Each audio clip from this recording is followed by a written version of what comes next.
Hey everyone, Pete Werner here with your Diz Daily Fix for Wednesday, September 21st, 2016. Here's what's happening today. Disney is reportedly casting for more Citizens of Hollywood after it laid off nearly one-third of that group back in April. BlogMickey.com is reporting that Disney is looking to cast these roles, but it's not clear as to whether they're introducing new citizens to the park or replacing the existing ones with new faces. Now, for those who are not familiar, the Citizens of Hollywood are also known as Streetmosphere players. They roam the streets of Disney's Hollywood studios, and these are actors who portray comical interpretations of 1940s Hollywood characters.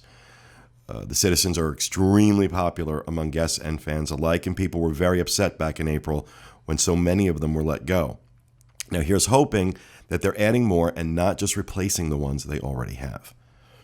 Disney is also preparing to release a line of special merchandise to coordinate with Walt Disney World's 45th anniversary on October 1st.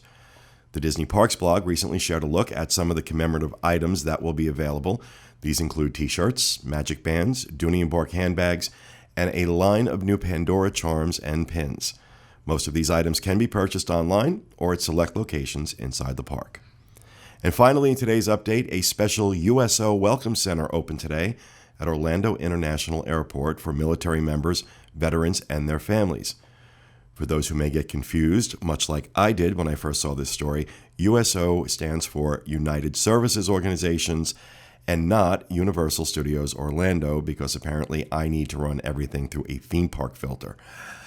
The Welcome Center is located in Terminal A near the ground transportation desks, and will offer a gaming center, a quiet room, a playroom for kids, and complimentary food and beverages. The center is sponsored and donated by Universal Orlando, Walt Disney World, and SeaWorld of Orlando. Over on the Diz today, contributor Sierra Bird has an article entitled Things to Consider Before Moving to Walt Disney World. In the article, she discusses things you should think about carefully before deciding to make the big move that so many Disney fans dream of making, not the least of which is this: can you handle the heat? Trending over on our Disney Cruise Line forum of DizBoards.com today, a thread entitled New One-Sheet Personal Navigators discusses recent reports that Disney Cruise Line is replacing the usual multi-page navigators normally placed in guest staterooms with a new one-page version. Of course, this has many people upset, but to that I say this: you're on a damn Disney cruise. Be grateful.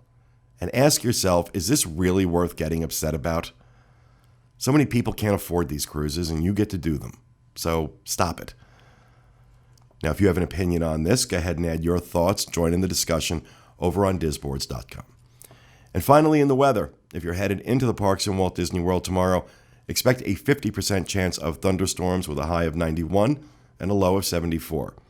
And if you're lucky enough to be going to Disneyland tomorrow, like I am, you can expect sunny skies with a high of 80 and a low of 58, and I can't wait. Among my favorite places on the planet, Disneyland. If you haven't been, I highly recommend it. You can find links to all these stories and more on our Daily Fix main page at www.info.com/dailyfix. That's going to do it for me today. Join us again tomorrow at noon Eastern for the next installment of the Diz Daily Fix. Have a great day, everybody.